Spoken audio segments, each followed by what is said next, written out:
Hi, I'm Mike, and today I'm going to show you how I built this really cool potting bench from a bunch of junk wood that I got from various salvage projects. So I just want to begin by saying I am not a skilled carpenter or craftsman of any kind. I'm just an ordinary guy when it comes to DIY projects. And I like to use ordinary materials. Sometimes I like to use even junk that I've salvaged from other places. But what I do with that is I like to build really nice, useful, and sometimes even beautiful items to enhance my life and the life of my family. So that's what I'm going to show you how to do today with this potting bench. Most of the materials I used in this potting bench, and I'm going to see if I can show it to you a little bit better here. Most of the items that I used in this project were items that I either salvaged or I had some used paint, house paint, from my shed that was just laying around, and that's what I put into this. The only new items that I used were some 1x lumber that I bought brand new from a local hardware store, and some 1.5-inch screws and some 2.5-inch star-headed screws that I used to put it together, as well as some brand new, really high quality outdoor primer paint, and then some beige-ish colored paint that I bought off the mismatch shelf at the local hardware store. Other than that, everything is used. Some background on this project is that a couple of years ago, my sons and I, along with some other relatives, completely demolished the porch and patio and deck of my wife's family's mountain cabin here in the Sierra Nevada in Central California. And I was able to salvage some really nice 4x4 posts from that project. And then of course we rebuilt the deck with some brand new stuff. It looks really great.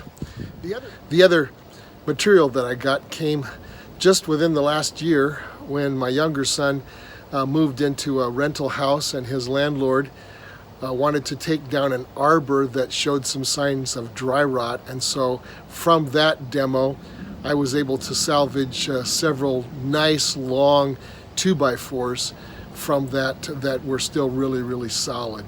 So that's where the material came from for this particular project. All of the lumber that I used was weathered, as you can see. It has cracks, nail holes, and all sorts of chips and dings in it, as you can see from the bits and pieces that are still left, the pieces I cut off from the pieces I used in the project. So the first thing I did was to cut the pieces for the frame from this scrap wood. I'll give the dimensions at the end of the video.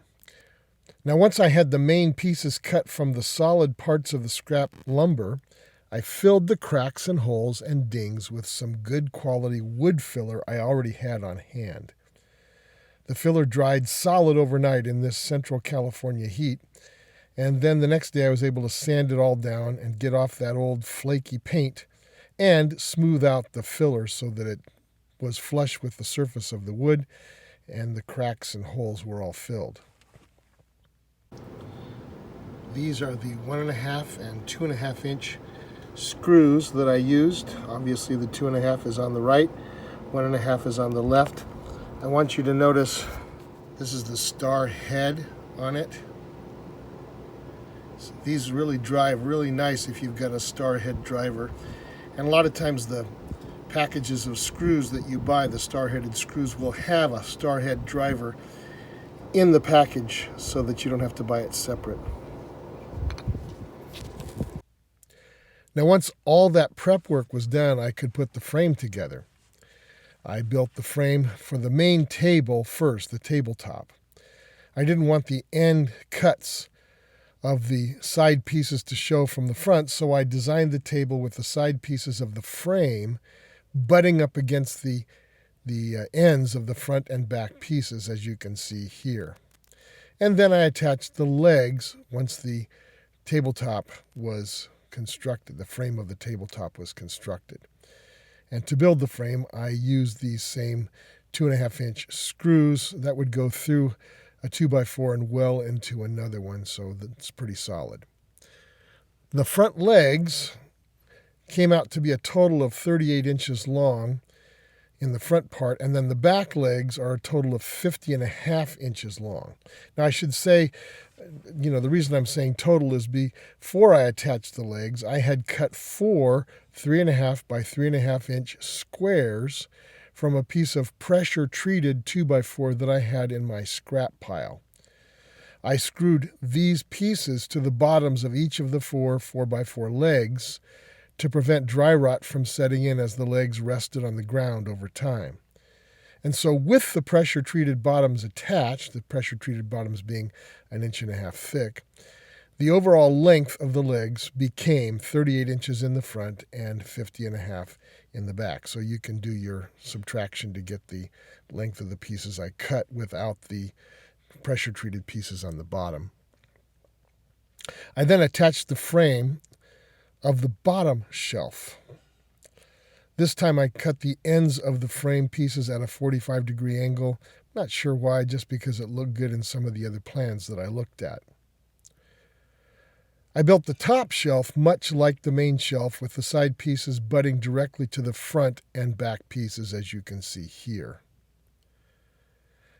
Then I attached the top shelf frame to the tops of the back legs, with the back and sides screwed to the legs, and the front of the frame extending over the main shelf. So you can see that the back corner of the top shelf frame was neatly up against the legs, screwed in, and then most of it was kind of extending over the main shelf.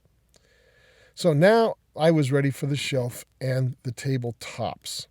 For the main table, I cut the new 1x boards to 59 inches long.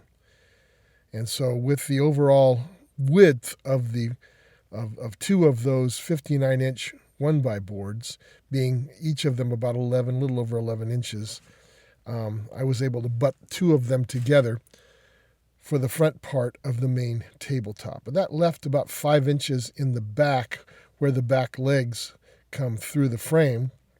And so I had to rip a back piece to about 5 inches. So I took that same 1x and I ripped a back piece to about 5 inches wide.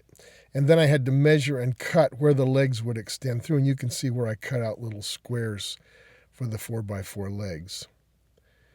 Then I ripped another piece of the 1x stuff to 10.5 inches wide for the top shelf, as you can see.